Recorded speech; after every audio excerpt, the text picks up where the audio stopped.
자, 오늘 성경 두 군데에서 볼 겁니다. 자, 먼저 마태복음 28장 18절에서 20절까지 말씀입니다. 마태복음 28장 18절부터 20절까지 말씀. 자, 우리 같이 한 목소리로 읽습니다. 예수께서 나와 말씀하여 이르시되 하늘과 땅의 모든 권세를 내게 주셨으니 그러므로 너희는 가서 모든 민족을 제자로 삼아 아버지와 아들과 성령의 이름으로 세례를 베풀고 내가 너희에게 분부한 모든 것을 가르쳐 지키게 하라. 볼지어다 내가 세상 끝날까지 너희와 항상 함께 있으리라 하시니라. 아멘. 자, 디모데후서 2장 2절 말씀입니다. 디모데후서 2장 2절. 자, 디모데후서 2장 2절 또 같이 읽습니다. 또 내가 많은 증인 앞에서 내게 들은 바를 충성된 사람들에게 부탁하라. 그들이 또 다른 사람들을 가르칠 수 있으리라. 아멘. 자, 이 시간 우리 신동준 선교사님 나오셔서 가서 제자 삼아라 라는 제목으로 말씀 전해 주시겠습니다.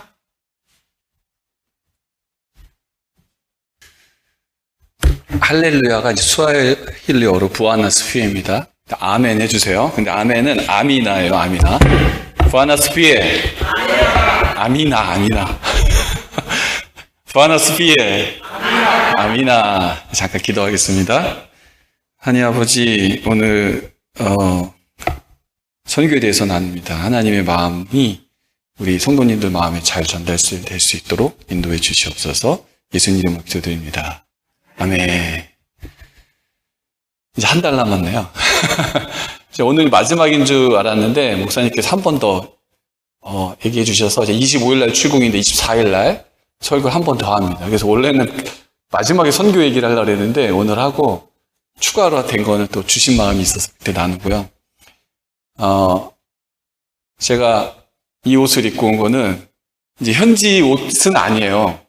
이게 정확히는 현지 옷에다가 북유럽 사람들이 와서 자신의 디자인 감각을 넣어갖고 반반 한 거예요. 그래서 조금 세련됐죠.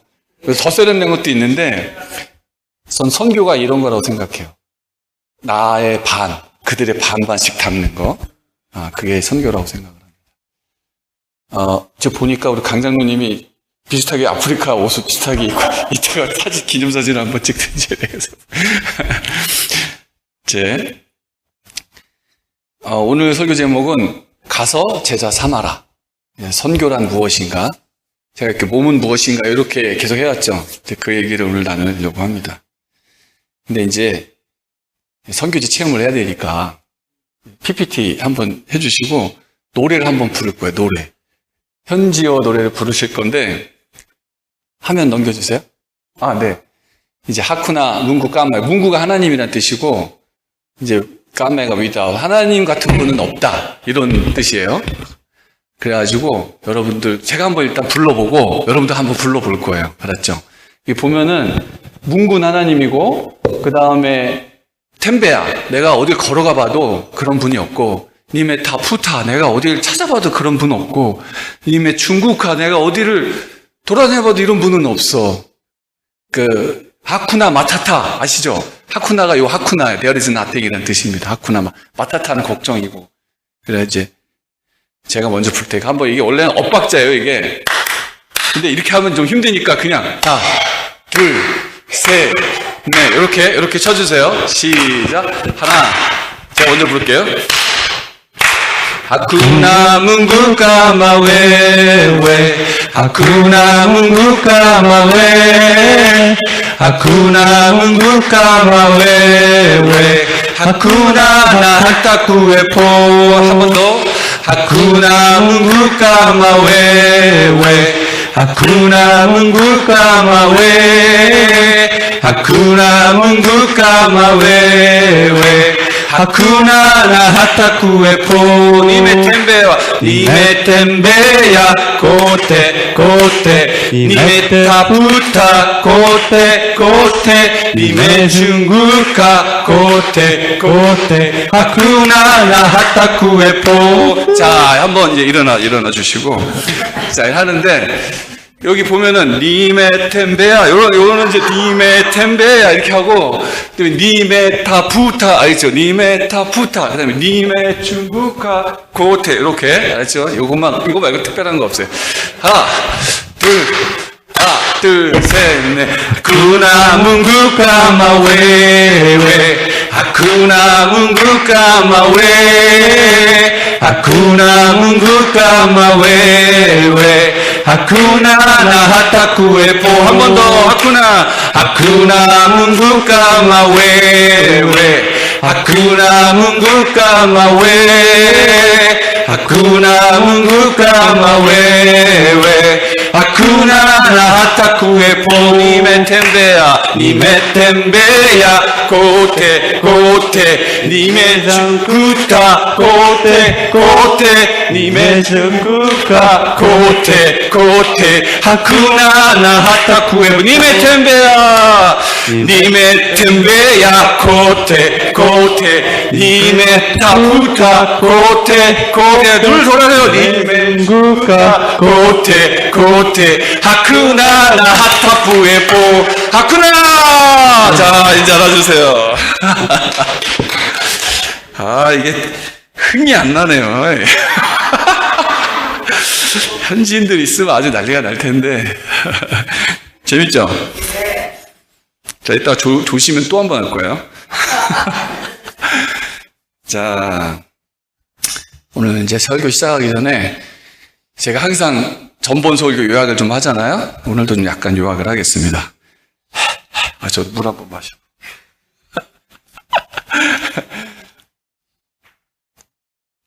한 달 전에 제가 하나님의 사랑, 헤세드에 대해서 나눴습니다.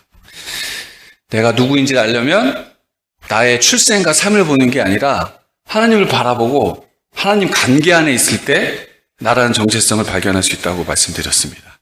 그리고 우리 있는 모습 그대로를 받아주시는데 그 모습을 보석처럼 바라보시고 마치 제사장이 지성소에 들어갈 때 그 흉패를 안고 갈 때 비록 우리의 삶은 엉망이었지만 그 흉패를 바라보는 그 하나님의 시선을 바라보자. 기억하시죠?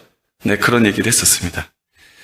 만약에 여기 계신 분들 중에 지난주가 아니지, 지난달 제 설교를 못 드신 분은 김한표 목사님 유튜브에 가시면 있으니까 꼭 들어보셔야 됩니다. 왜냐하면 오늘 메시지를 들으면 오해할 수가 있어요.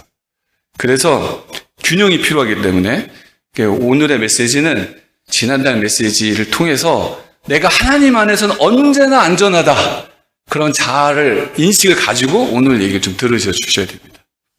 그러니까 만약에 로마서 1장 17절에 보면 from the faith to the faith, 믿음에서 믿음으로. 그러면 지난달 설교는 from faith였다면 오늘 설교는 to the faith, 믿음으로에 관한 얘기를 할 예정입니다. 이해가 되시죠? 자, 그래서 제가 지난 설교 말미에 실천상으로 이런 얘기를 했어요. 여러분에게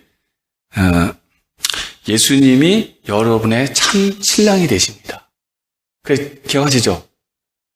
여러분의 참 신랑이 그랬더니 제가 여러분의 진짜 남편은 예수님이다 그랬더니 여러분이 아멘 아멘 그랬죠? 네, 기억하시죠? 제가 그러면은 참 생각해 보시죠. 예수님이 진짜 남편으로 좋을까요? 한번 생각해 보세요. 그분의 직업은 목수, 가난했고 시골에 살았고 그리고 시댁 식구도 엄청 많아요. 그리고 한번 생각해 보세요. 30년 그렇게 살다가 이제 공생이 시작하면서 엄청 유명해지셨잖아요. 약간 부인 입장에서 이제 좀 살림 좀 필려나 했더니 이렇게 얘기를 합니다. 여우도 굴이 있고 공중의 새도 거처가 있으되 나는 머리 둘 곳 하나도 없다. 월세 살 데도 없대요. 어째 살만한 남편이신 것 같아요? 아멘.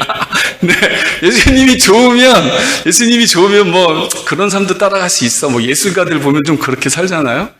그럴 수 있다고 쳐요. 그런데 한번 보세요. 예수님이 그 채찍근 베드로한테, 그렇게 사랑하는 베드로한테 이런 얘기를 합니다. 갑자기 마태복음 16장 23절, 사탄아 물러가라.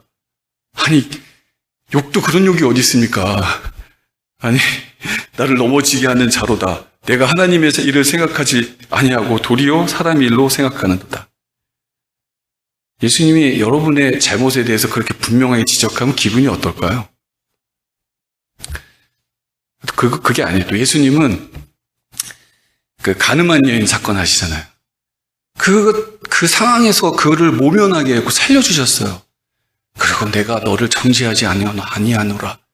이렇게 딱 보내주면 해피엔딩으로 딱 끝나겠는데 이 말을 하나 꼭 더 붙이세요. 가서 다시는 죄를 범하지 마라. 그리고 또 38년 된 병자 아시죠? 마태복음에 나오는, 요한복음 5장 14절에 병을 딱 고쳐주세요. 근데 사람들이 막 몰려드니까 그 자리 일단 피해. 그리고 나중에 딱 와가지고 뿅! 그러면서 뒤에서 했는지는 모르겠어요. 내가 너를 고쳐준 자는 나야. 이렇게만 얘기하고 딱 가면 좋겠는데 한마디 또 붙여. 더 심한 것이 생기지 않게 다시는 죄를 범하지 말라. 여러분 그때 예수님 남편 아멘 하셨잖아요. 그게 예수님이 옆에 두고 살만 하시겠어요? 에베소서 5장 22절 읽어드릴게요. 아내들이여 자기 남편에게 복종하기를 죽게 하듯 하라. 아멘. 갑자기 교회 다니고 싶지 않아지지 않습니까? 논리적으로 말씀을 드리면 만약에 예수님을 주로 섬길 수 있다면 여러분 그 예수님을 주인으로서 내가 권위를 그분한테 부여할 수 있다면 남편도 주인으로 모시는 게 가능해지는 거예요. 역설적으로 이렇게 말할 수도 있어요. 내가 요즘 남편하고 관계가 안 좋아? 그러면 혹시 내가 예수님과의 관계가 문제가 있나 체크해 보실 필요가 있어요. 근데 그게 의지의 영역은 아니에요. 왜냐하면 나를 구원하신 하나님의 은혜가 밀려와야 되고 나를 자녀 삼아주신 하나님의 그 사랑도 느껴져야 되고 그리고 예수님의 제자로 내가 계속 살아갈 수 있게 해주시는 그 성령님의 그 역사심이 같이 있어야 가능한 일인 거예요. 그래서 지난주 설교를 좀 들어보셔라. 그리고 그 있는 그대로 나를 받아주시지만 그 있는 그대로 있기를 원하지는 않으신다는 거예요. 그러니까 나를 성장시키고 변화시키기 원한다는 거예요. 그게 사랑이겠죠. 애들이 흙 있는 놀이터 가서 마음대로 놀다가 집에 왔어. 그러면 뭐 내보낼 거예요? 집에 들어보내야죠. 드리고 씻겨야 될 거 아니에요. 당연한 얘기겠습니다. 자, 오늘 본문 다시 한번 읽어볼게요. 펴놓으세요. 마태복음 28장 18절 20절 한 번 더 읽겠습니다. 18절 짧으니까 18절 20절 마태복음 18장 마지막 장입니다. 18장이 아니라 28장 18절 20절 마태복음의 마지막입니다. 읽겠습니다. 18절 시작. 예수께서 나와 말씀하여 이르시되 하늘과 땅과 모든 곳을 내게 주셨으니 그러므로 너희는 가서 모든 민족을 제자로 삼아 아버지와 아들의 성령의 이름으로 침례를 베풀고 내가 너희에게 분반 모든 것을 가르쳐 지키게 하라. 볼지어다 내가 세상 끝날까지 너희와 항상 함께 있으리라 하십니다. 자, 오늘 본문은 예수님이 부활을 하셨어요. 그 부분 되게 짧게 거론되는데 마태복음은 그리고 부활해서 이제 승천 얘기는 안 나오는데 그 사이에 딱 제자들한테 나타나서 이 얘기를 하시는 거예요. 자, 그러면 예수님이 죽기 전까지의 그의 역할은 뭐예요? 십자가에 못 박혀 죽으시고 우리의 죄를 대신 지는 거잖아요. 그리고 죄가 없으신 예수님은 부활을 하셨습니다. 그래서 우리가 용서된다는 걸 증명하셨잖아요. 죽지 않는다는 거. 그러면 부활하신 예수님의 역할은 뭐냐? 이 땅에 이제 하나님의 나라가 임할 수 있게 된 거예요. 그래서 이제 그 나라의 왕이 되신다는 게 이제 예수님의 역할이 이제 조금 바뀌신 거예요. 그래서 이게 보시면 여기 십자가 지고 난 다음에 왕관이 있죠? 여기도 십자가가 있고 왕관이 있어요. 뒤에 있으면 처음에 십자가지만 나중에 왕관이 있는 거예요. 이 두 가지의 역할이 처음에 예수님 부활 전에는 십자가였다면 지금은 왕관이. 근데 우리는 예수님 생각하면 왕관은 생각을 안 해. 그분이 왕으로 온다는 거. 십자가만 생각해. 어린 양! 되게 나약해 보인단 말이지. 그래서 우리 노래를 부를 때 하나님의 어린 양이라고 부르는 게 좋아요. 이 얘기는 없었는데, 이렇게. 그러다가 하나님께서 부활하시고 승천하셔서 예수님 우편 앉아 계시다가 다시 심판주로 오실 거예요. 그 얘기가 18절의 얘기예요. 다 권세를 주셨다. 그래서 다시 예수님이 오시기 전까지 우리 인간들, 예수님의 제자가 되고 예수님의 자녀가 된 사람들이 할 일이 뭐다? 19절, 20절인 거예요. 19절, 20절 내용이 그거라는 거예요. 이해가 되셨죠? 그러니까 이걸 해야 된다는 거예요. 우리가 예수님 오실 때까지. 그래서 웬만한 교회에 머릿돌에는 다 이 말씀이 쓰여 있습니다. 저를 파송한 오늘의 교회도 딱 입구에 머릿돌에 이 말씀이 쓰여 있어요. 이걸 그래서 Jesus Final Commandment라고도 하고, 또 Last Mission이라도 하고, Great Commission, 대위임 명령, 이런 용어로 요 말씀이 많이 쓰입니다. 이 컨텍스트가 유명한 말씀이에요. 여태까지 모르고 계셨던 분 아니죠? 근데 이걸 헬라어 본문으로 보면 18절에서 19절 요게 한 문장이에요. 한 문장. 그럼 문장이 하나라는 건 뭐예요? 동사가 하나라는 얘기죠. 동사가 하나야. 그럼 본동사가 하나가 있을 텐데, 자, 여기서 퀴즈 나갑니다. 퀴즈. 설문도 있어요. 가라, 제자 삼아라, 침례 주라, 가르쳐라, 지키게 하라. 자, 여기서 메인 벌브가 뭘까요? 자, 빨리 손 들어서 빨리 맞춰주세요. 상품 있어, 상품. 메인 동사가 뭐예요, 여기서? 네.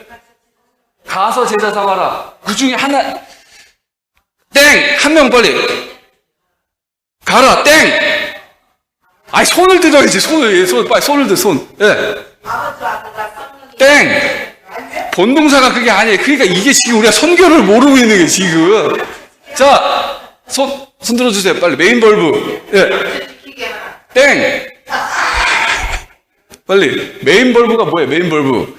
본동사가 뭐예요? 삼아라. 춘자 권사님. 빨리 가서, 이춘자 권사님. 제자 삼아라. make disciples가 메인 동사예요, 메인 동사. 이해가 되세요? 그것만 make, 명령형 메인 동사 make disciple, 주어가 빠진 make disciple고, 나머지는 participle이야, 다 동명사예요. 쉽게 말해서 부사용 동명사, 다 꾸며줘. 갑자기 또 영어 공부하려니까 힘들지. 동사를 꾸며주는 거예요. 다만, going이 도치가 돼서 going make 그래갖고 조금 강조를 좀 했어. 그렇지만 이 모든 문장은 결국 뭐하라? 제자 삼아라가 이 명령의 예수님께서 우리에게 예수님 오실 때까지 하는 명령이라는 거예요. 이해가 되셨어요? make disciple가 본동사가. 자, 한번 퀴즈 또 있을 테니까 기대하시고 정신을 바짝 차리고 들어주시기 바랍니다. 자, 어떤 분은 선교 그러면 가는 것만 얘기를 해요. 가는 것만. 어떤 분은 침례가 중요하다. 침례만 막 강조를 해요. 어떤 분은 가르치는 게 선교, 가르치는 얘기만 해. 어떤 분은 말씀을 지키는 게 중요하다. 이런 얘기만 합니다. 근데 이 원문장의 뜻은 너희가 경계선을 넘어서 예수님의 사랑을 전하고 그 사람이 예수님을 진정으로 믿어서 침례를 받고, 근데 이 침례 뱉는 것도 세 가지가 있어요. 삼위 하나님 이름이 다 나와.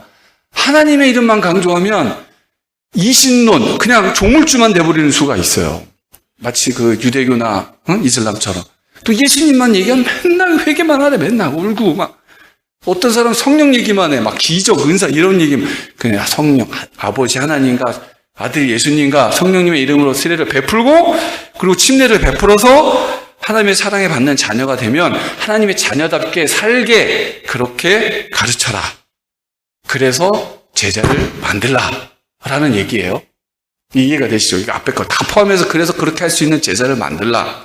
이게 명령입니다. 근데 이제 제자라는 단어가 현대에는 잘 안 쓰여요. 이제는 점점.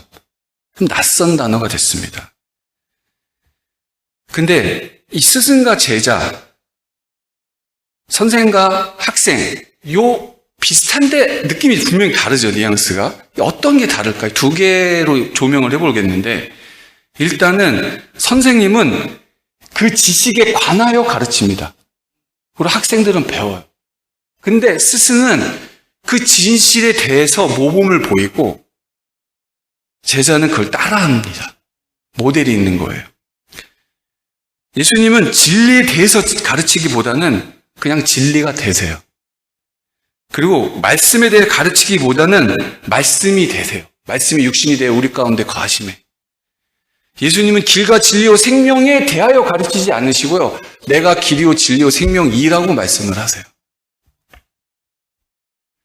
마태복음 28장 18절 19절은 사실 새로운 건 아니에요. 예수님이 하신 명령이, 이 마지막 명령이 사실은 창세기 1장하고 2장에 있습니다. 근데 사실 온전한 뜻을 보려면 2장을 봐야 돼요. 창세기 2장. 근데 1장을 먼저 볼게요. 1장을 보시면 이제 1장 28절에 여러분 잘 알고 있는 생육하여 번성하라, 충만하라, 정복하라, 다스리라 이 얘기가 나옵니다. 이게 첫 명령인데 매우 현실적인 겁니다. 예를 들어서 한번 생각해 보세요. 지금 애를 안 낳는 한국 사람들 30년 후면 멸족한다는 얘기가 있어요. 현실적으로 안 나면 멸족해요. 모든 생명은. 당연한 거 아니에요? 해가 뜨면 해가 져야 되고 이런 명령이 일종이에요. 그런데 문제는 우리가 선악과를 먹고 원죄를 먹었기 때문에 하나님의 형상이 파괴된 거예요. 있긴 남아있지만. 그래서 한번 생각해 보세요.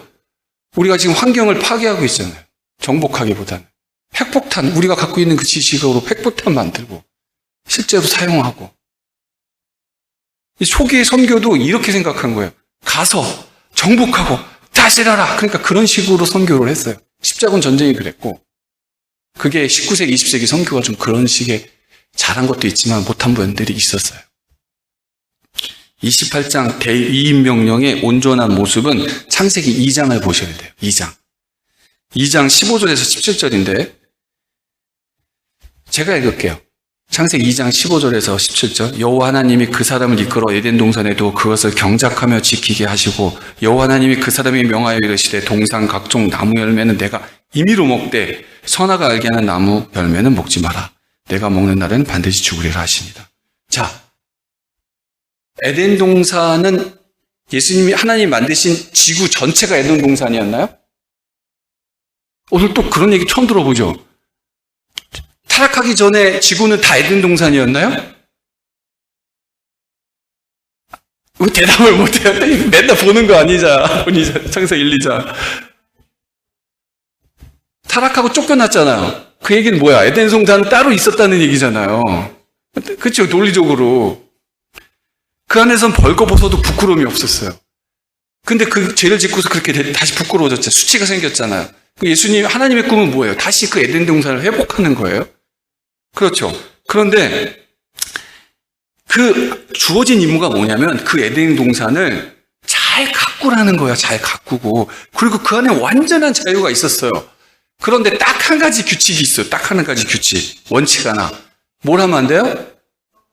선악과를 먹지 말래. 그 얘기는 뭐냐면 나는 창조주고 너는 피조물이야.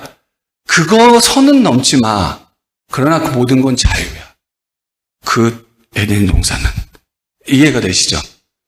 그 선은 넘지 말라는 거예요. 선은. 그리고 결국 그 선을 넘고 에덴 동산을 쫓겨납니다. 자, 하나님 나라의 복음을 전한다는 거는 다시 그 에덴 동산을 회복해서 예수님을 왕으로 섬기고 그 선을 넘지 않는 거예요. 먼저 내가 하나님의 나라가 되고 내가 소속된 곳, 부부관계, 가정, 교회, 사회를 하나님 나라로 만들어 가는 게 하나님의 꿈인 거예요. 그게 복음인 겁니다. 가정, 그리고 이제 그렇게 할 때 우리는 진정한 자유와 평화와 풍요도 누리게 되는 겁니다. 풍요가 오히려 나에게 죄를 짓게 하거나 밀려올 수도 있잖아요. 근데 내가 선이 있으면 그렇지 않다는 거예요. 자, 우리가 사도신경 한번 오늘도 외웠는데 보면 이런 말 있죠. 저리로서 사는 자와 죽은 자를 심판하고, 예수님 나중에 왕으로 심판주로 또 오실 거예요. 지금도 우리에게 왕이시지만. 그리고 또 주기도문 외우잖아요. 하나님 나라가 이 땅에 임하게 하오시며 뜻이 하늘에서 이루어진 것 같이 땅에서도 이루어지게 해달라고 하는 거, 그 앞에 외우고 끝에 외우고 하는 이유가, 자, 또 하나 두 번째 개념. 제자와 스승에 대한 개념이 선생하고 학생하고 어떻게 다른가? 죄송합니다. 스승하고 제자는 선생님하고 학생하고 다르게 스승에는 조금 더 큰 권위가 있어요. 그리고 제자는 스스로 따라가지만 그 권위를 자발적으로 그 사람에게 부여하는 거예요. 원래 그 좀 타락한 스승 제자 말고, 우리 옛날에 그런 거 말고. 자, 그리고 스승과 제자 안에는 이런 이 권위를 부여하는 것의 자체가 하나의 언약이 되는 거예요. 그들은 선생님과 학생보다 훨씬 더 강한 반딩이 있어요. 관계가 깊어. 그러나 그렇게 관계가 깊으면서도 선은 있는 거야. 이해가 되세요? 우리가 예수님과 그런 관계여야 된다는 거예요. 예수님은 스스로 그 모범을 보이면서 권위를 보여주시지만 우리는 그 권위에 또 순종하는 거예요. 심지어 복종하는 겁니다. 또 하나는 그 선이 있다는 게 뭐냐면, 제자를 향해서 스승은, 근데 그게 상처가 안 된다는 거야. 잘하면 잘했다. 맞는 건 맞다. 틀린 건 틀리다. 못하는 건 못하고 있다라고 말할 수 있는 거.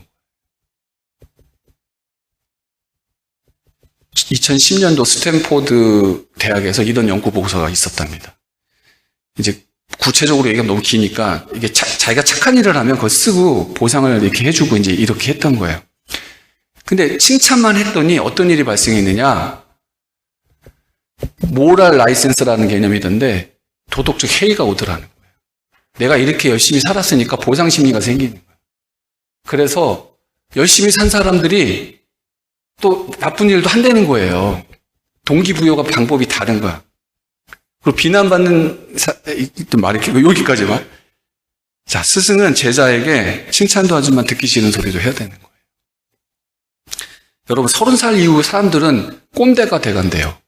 제가 어떤 인플루언서를 봤는데 그분이 분석해 주시기를, 왜 그러냐면 30살쯤 되면 이제 사회적으로 과장쯤 되고 학교도 안 다니고 부모한테 잔소리도 안 듣고 오히려 엄마한테 뭐라고 해.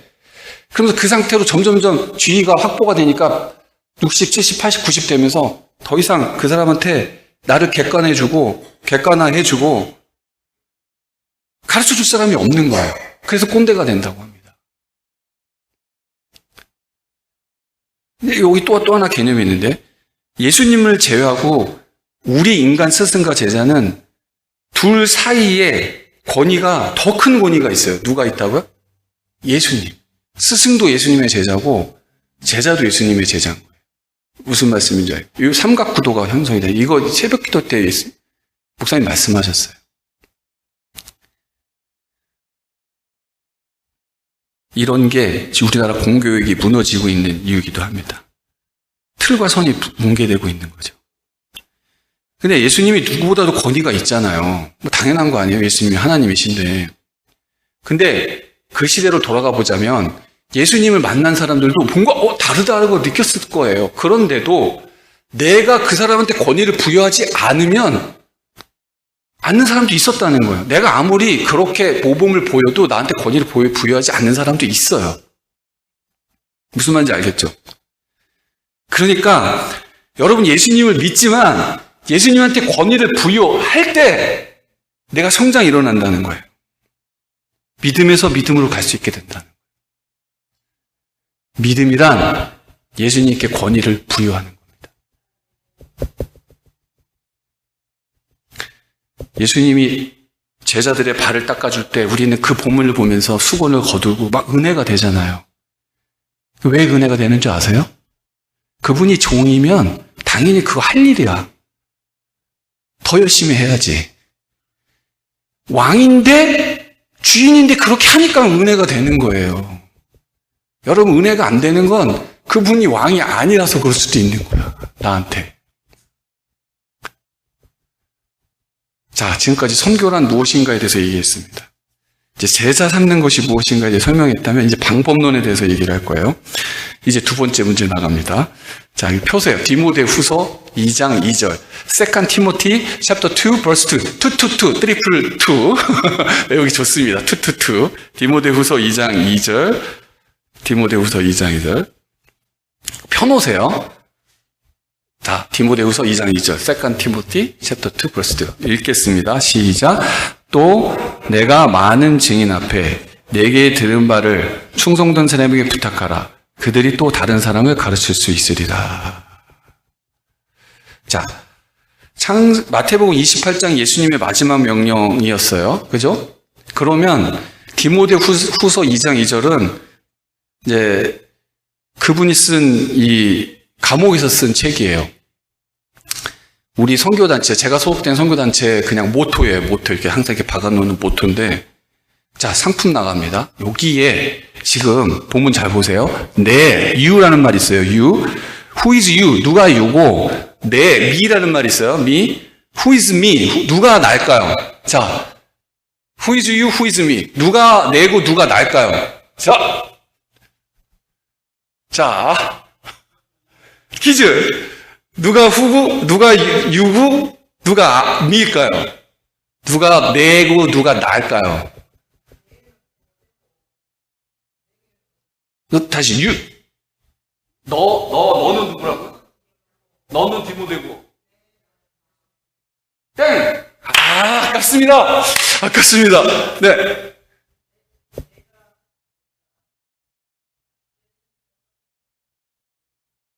내가 누구라고요? 그러면? 나. 주님. 주님. 땡. 빨리. 내가는 디모도. 유는 누구라고? 아이는 누구라고요? 아이는?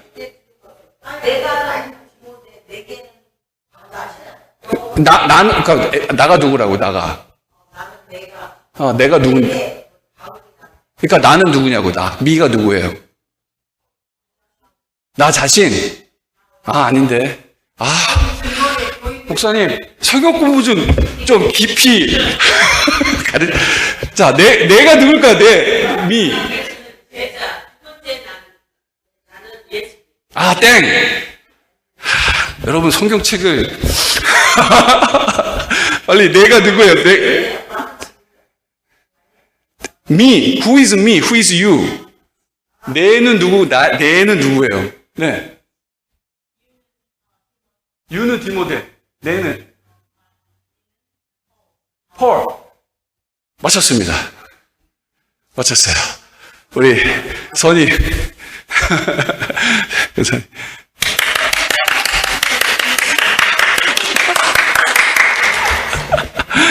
아니, 이 편지를 누가 썼어요? 바울이.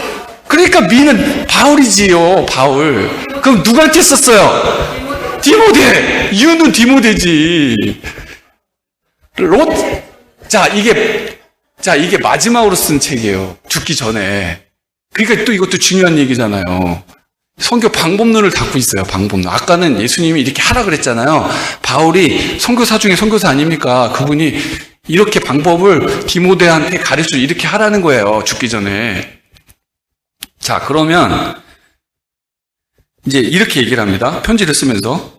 야, 선교를 해야 돼. 전도란 말이야. 이렇게 되는데 너희가 전할 내용은 뭐냐면 그 복음인데 나는 그거 그냥 가르친 게 아니라 목숨을 걸고 가르쳤어. 어떻게 할 수 있어? 증인들이 있어. 그게. 증인 앞에서 했던 거야. 그러니까 너도 증인이 있을 그런 모범을 보이면서 전해. 그런데 어떻게 전하냐면 그냥 막 전하는 노방전도가 아니라 그 중에서 faithful men and women을 만나는 거야. 넌 그 중에서 특별히 충실한 사람들이 있다는 거야. 그 사람한테 전해라. 그러면 그 사람이 teaching others를 한다는 거예요. 이해가 돼요? 그렇게 하려는 거예요. 자, 그런데 한번 생각해 보세요.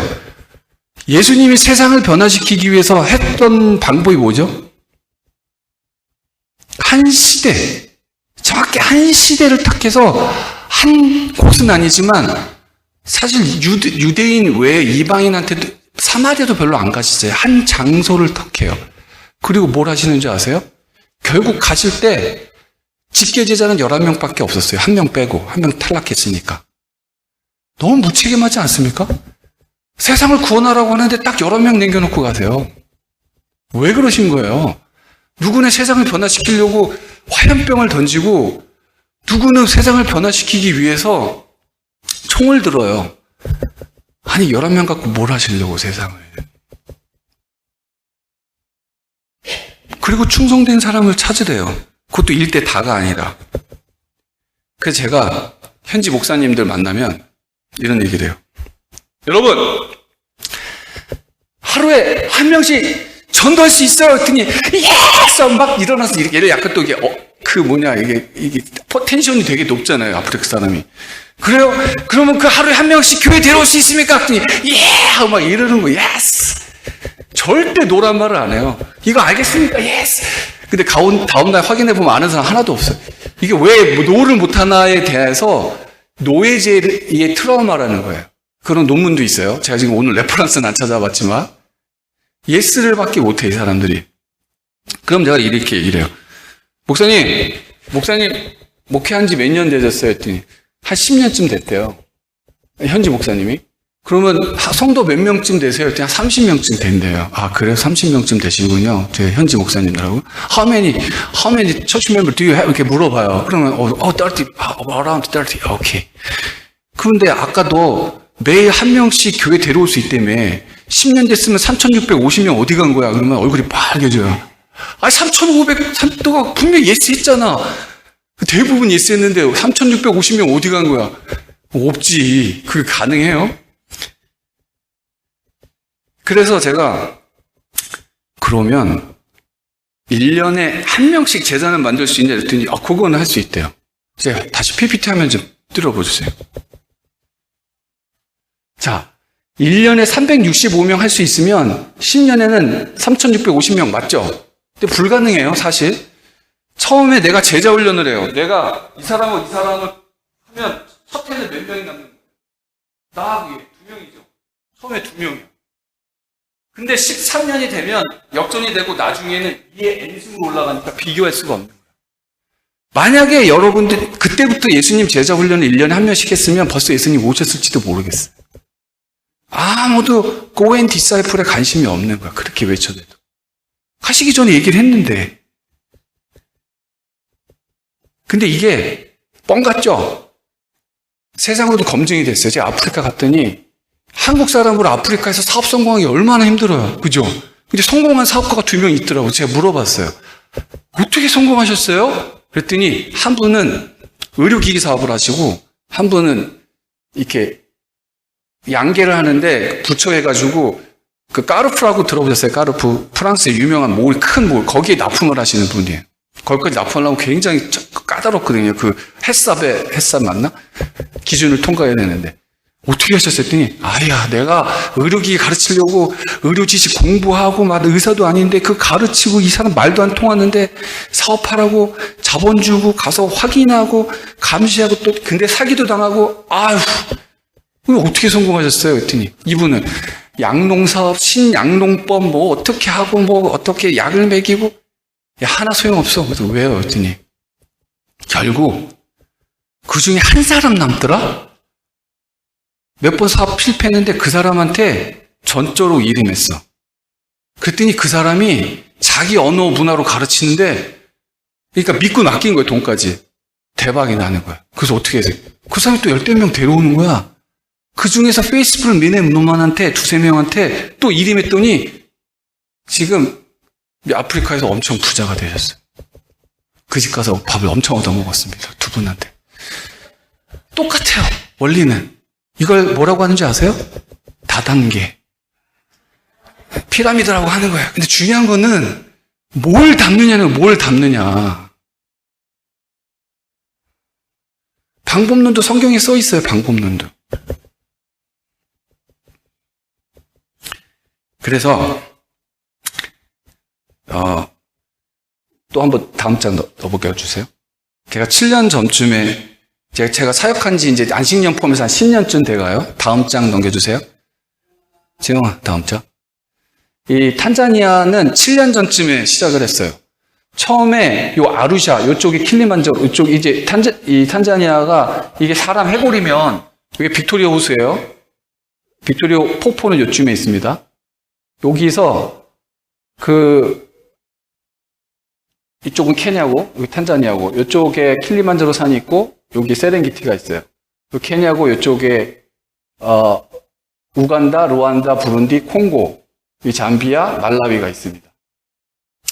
이 전체는 한 남한의 9배, 미국의 한 3개 주 정도 돼요. 그리고 제가 여기서 한 그룹을 시작했어요. 다음 장. 그러니까 버스로 한 20시간, 제가 제일 오래 타본 건 한 26시간 버스 타본 것 같아요. 한 3번 정도밖에 안 쉬어요. 15분. 머리가 너무 할 짓이 없어서 기도까지 하게 되더라고.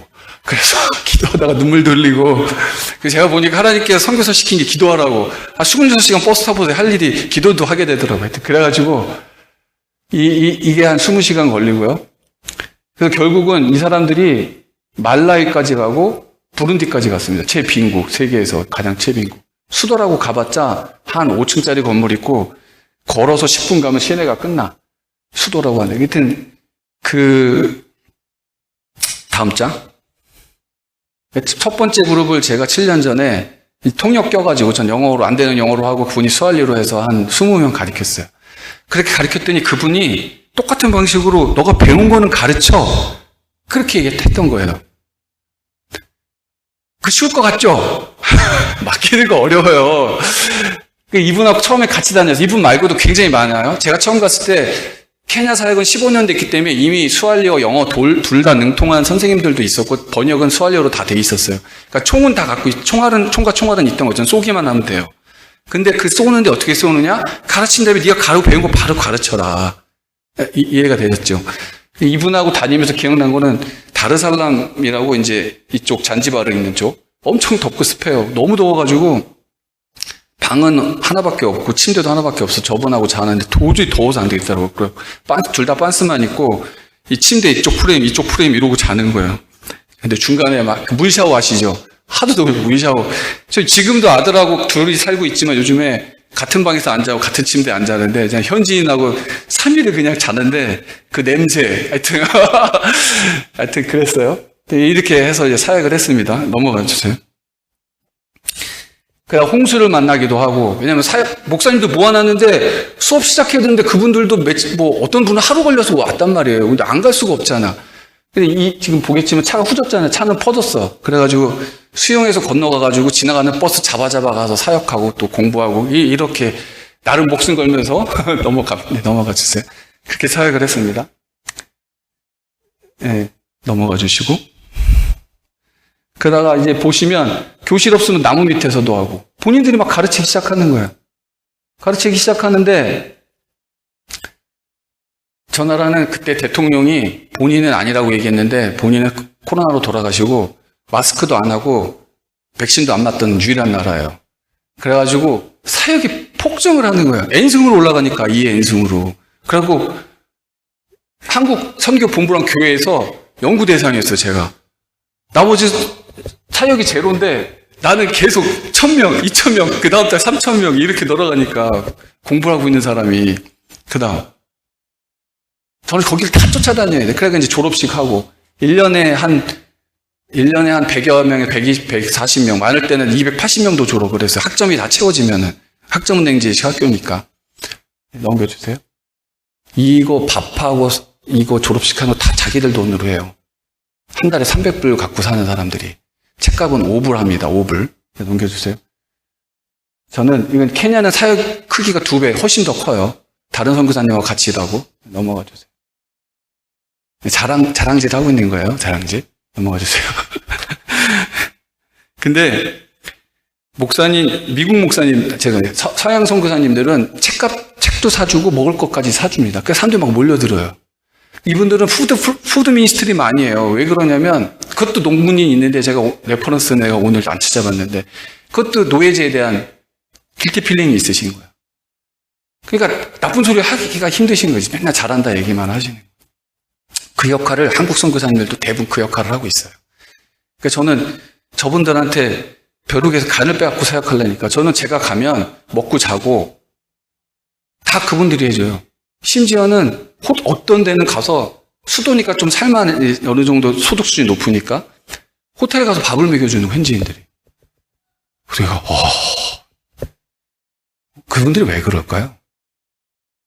말씀에 목마름이 있는 거예요.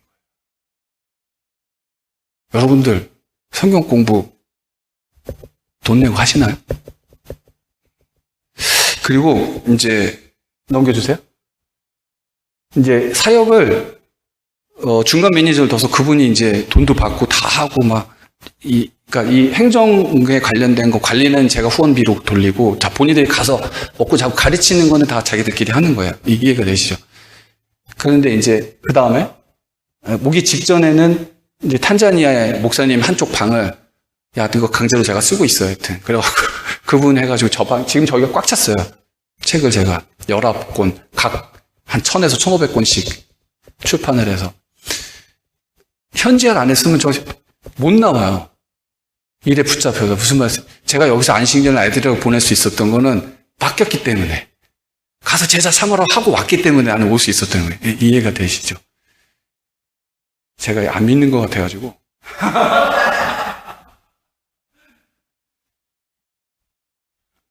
재밌네요. 오랜만에 이렇게 그 자랑제를 하고 있어가지고 이 보시면은 탄자니아하고 이제 케냐하고 따로 있는데 케냐 같으면은 계속 세미나가 열리는 대로 사진을 계속 보내는 거예요.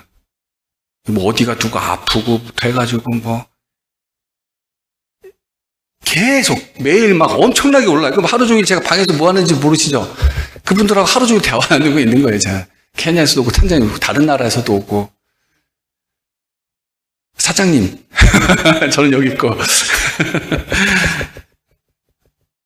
근데 뭐 그런 얘기만 하는 게 아니라 뭐 어디 아팠다 누구 다쳤다 죽었다 뭐 맨날 돈 보내달라는 사람들이 또 그래서 하여튼 제가 직접적으로 맡고 있는 케냐 탄자니아 한 달에 10개 정도 한 세미나가 한 10명 정도 돼요. 그거를 뭐 성적표도 발행해야 되고 그런 일을 하고 있습니다. 다음 장 제가 사역 초기에 찍은 사진이에요. 제가 보통은 이제 공부를 할 수 있는 수준의 최소한 중학교에서 고등학교 나온 사람하고 사역을 하는데 그냥 어쩌다가 갔는데 저기는 제하고 사역할 수 있는 대상은 아닌데 인터넷도 안 되고 전기도 안 들어오는데 3일간 지내니까 웬만하면 전기 들어오고 인터넷 되는데 아프리카도 3일간 전기도 안 들어오고 집에서 연락이 안 되고 3일 만에 나왔는데 이 옷은 똑같죠? 제가 끝에 가서 앉아서 찍었어요. 근데 제가 보니까 제 초심이 담겨 있더라고요. 근데 아까 앞 사진 보셨어요? 제가 원해서 그런 건 아닌데 가운데 제가 이렇게 딱 앉아 있어요. 의자 해가지고. 다시 돌아가서는 저 마음을 회복하길 원하고요. 복음은 뭐냐? 제가 볼 때 이게 문법적으로 맞는지 모르겠는데 복음을 전한다는 건 뭐냐면 내 삶을 share our life. 내 삶을 그들과 나누는 것이 난 봄이라고 생각합니다. 자, 이제 PPT는 됐고요. 그래서 제가 이제 돌아가면 제가 안식년 동안 공부하면서 나를 이렇게 인생에서 이렇게 편하게 지내본 적이 처음인데 처음에 너무 숙제하다가 학기 중간에 비는데 너무 불안한 거예요. 아무것도 안 하고. 우리 애들 3명이랑 엄마도 지금 한국 가서 다 일하고 있는데, 알바하고 있는데. 성경 공부하자고 그래서 몇 분하고 좀 했었어요. 공부를. 근데 생각해보니까 회개가 되더라고요. 나는 과연 진짜 복음의 모범을 보였나? 가르치긴 했는데. 이 사람들도 똑같이 가르치면서 복음에 관하여만 가르치며 차가운 복음을 전하고 있는 건 아닌가? 내가 가르쳐 지키게 되는데 이 사람한테 좋은 소리만 칭찬만 하고 있던 거 아닌가? 창세기 1장의 선교는 하지만 창세기 2장의 선교는 하고 있었나? 번영주의, 물량주의, 실용주의에 물들어 있는 한국식, 미국식 기독교를 전하고 있던 건 아닌가? 온전한 복음을 향해 다시 돌아가서 성숙한 사역을 하기 원합니다. 속도나 양보다 시간이 걸리더라도 저도 내 내면에 대한 얘기를 좀 해보고, 그 빤스만 입고 잔 것처럼 저도 그 사람의 내면에 대해서 좀 듣는 시간을 갖기를 원해요. 아프리카 교회는 유럽 교회, 미국 교회, 한국 교회가 잃어버렸던 기적, 신비, 활기를 다시 불어넣어줬어요. 그렇지만 은사주의에 물들고 마지막 때만 옛날 얘기하고 있고 이러면 어떤 게 문제인 줄 아세요? 내 내면을 들여다보고 폐기할 기회를 잃어버려요. 급한 게 너무 많으니까. 맨날 기시탄만 하고 믿음에서 믿음으로의 여정을 방해합니다. 저의 성경 말씀 사역이 그분들에게 좀 보완이 되었으면 좋겠습니다. 말씀을 정리하고자 하는데요. 여러분도 오늘 메시지를 다 같이 적용했으면 좋겠어요. 믿음에서 믿음으로의 여정에서는 going, go가 아니에요. going이고 나면 make disciple이에요. 가야 돼요, 일단. 그 감이 뭐냐면 떠남이에요, 떠남. 믿음에는 지성, 영성, 의지, 이거 합쳐서 또 영성이라고 그러는데 이 네 개의 단어의 뉘앙스도 표현하지 못하는 게 있어요. 뭔지 아세요? 믿음에는 야성이 있어요, 야성. 여러분이 익숙한 데부터 떠나야 됩니다. 그 위험한 데 가라는 게 아니라 다른 사람을 만나려면 내 안에 있는 두려움이 있어요. 그걸 직면해야 돼요. 그 경계선을 넘어야 돼요. 불확실성, 불안정, 낯선 사람을 만나는 거, 나를 보여줘야 되는 거, 관계 실패할 것 같은 거, 결국 말하다 보면 나도 모른다는 것이 드러난다는 거, 나도 배워야 된다는 거, 감정이 드러나야 되고 그 사람 감정을 내가 받아야 된다는 거, 내가 다르다는 걸 직면해야 되는 거, 내가 복음을 가르치지만 막상 내가 복음 때문에 내가 변해야 되고 나도 배워야 된다는 것이 두려운 거예요, 우리는. 복음은 저기 있고 나는 복음을 배우면 되는 거 생각하는 거죠. 우린 그 경계선을 넘어야 합니다. 그래야 스승을 만날 수 있고 제자를 만날 수 있습니다. 여러분, 일단 교회에 오시면 성도님들과 교제하셔야 돼요.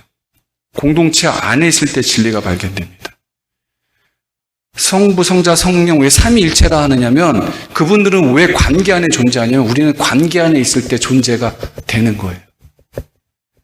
자, 질문하고자 합니다. 첫 번째, 여러분이 넘어야 할 대상은 누굽니까? 여러분 내면에 들려오는 두려움은 무엇입니까? 두 번째, 여러분에게 잘못을 이야기해줄 신뢰할 만한 멘토가 있으세요? 여러분은 자신의 삶을 보여줄 수 있는 제자가 있으십니까? 마지막 질문은 김학표 목사님하고 사전에 조율된 게 없어요. 제가 그냥 여러분의 자세에 대해서 얘기하니까 오해 없기 바랍니다. 만약에 담임 목사님이 여러분의 영적인 것에 대하여 얘기를 해주시면 받아들일 의향이 있으세요? 헌금까지 내는데 내가 그 소리 듣고 교회 다녀야 돼? 라고 하시면 안 돼요.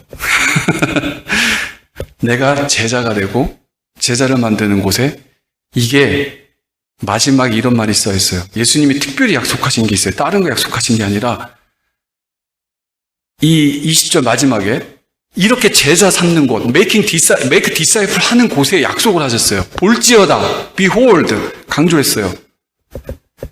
내가 세상 끝날까지 너희와 항상 함께 하리라. 어디에? 제자를 삼는 곳에, 제자가 되는 곳에 있겠다는 거예요. 딴 데가 아니라. 그래서 제 설교가 그때 감정부터 해서 쭉 이렇게 온 거예요. 리즈너블하게. 자, 한번 이제 기도하기 전에 찬양을 부르는데 좀 찬양을 좀 특별하게 부를 거예요. 어떻게 부를 거냐면 여러분 다 아는 거예요.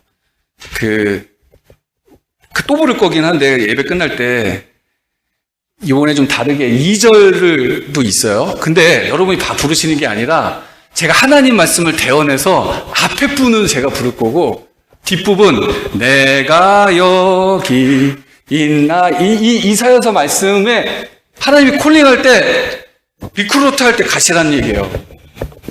저 요번에 10월 23일부터 31일까지 20명이 오시는데 혹시 참여하고 싶으신 분은 한두 명 정도는 제가 3,000불 내시면 졸업여행 호텔에서 다 어렌지 돼 있으니까 한번 같이 오실 분 있으면 오셔도 됩니다. 한번 제가 먼저 부르겠습니다.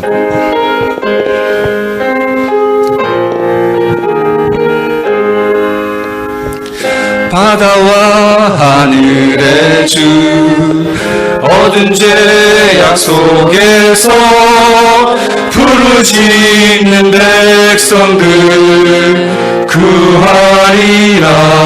아직 아니에요. 밤의 별을 만든 주 어둠을 밝히니 주의 빛을 가지고 누가 갈까요? 불러주세요. 내가 여기 있나이다. 부르심을 들었나이다. 인도하사 보내소서. 주의 백성 성리와. 2절도 있어요. 제가 한번 부를게요. 눈가비를 만든 주 너의 아픔 아노라. 너를 사랑함으로 울었노라. 그은 마음 녹이고 사랑 심어 주리니 주의 말씀 가지고 누가 갈까? 여러분 불러주세요. 내가 여기 있나이다. 부르심을 들었나이다. 인도하사 보내소서. 주의 백성 섬기오겠습니다. 다 같이 기도하겠습니다. 기도 찬양 불러주시고. 하나님 그렇습니다. 주를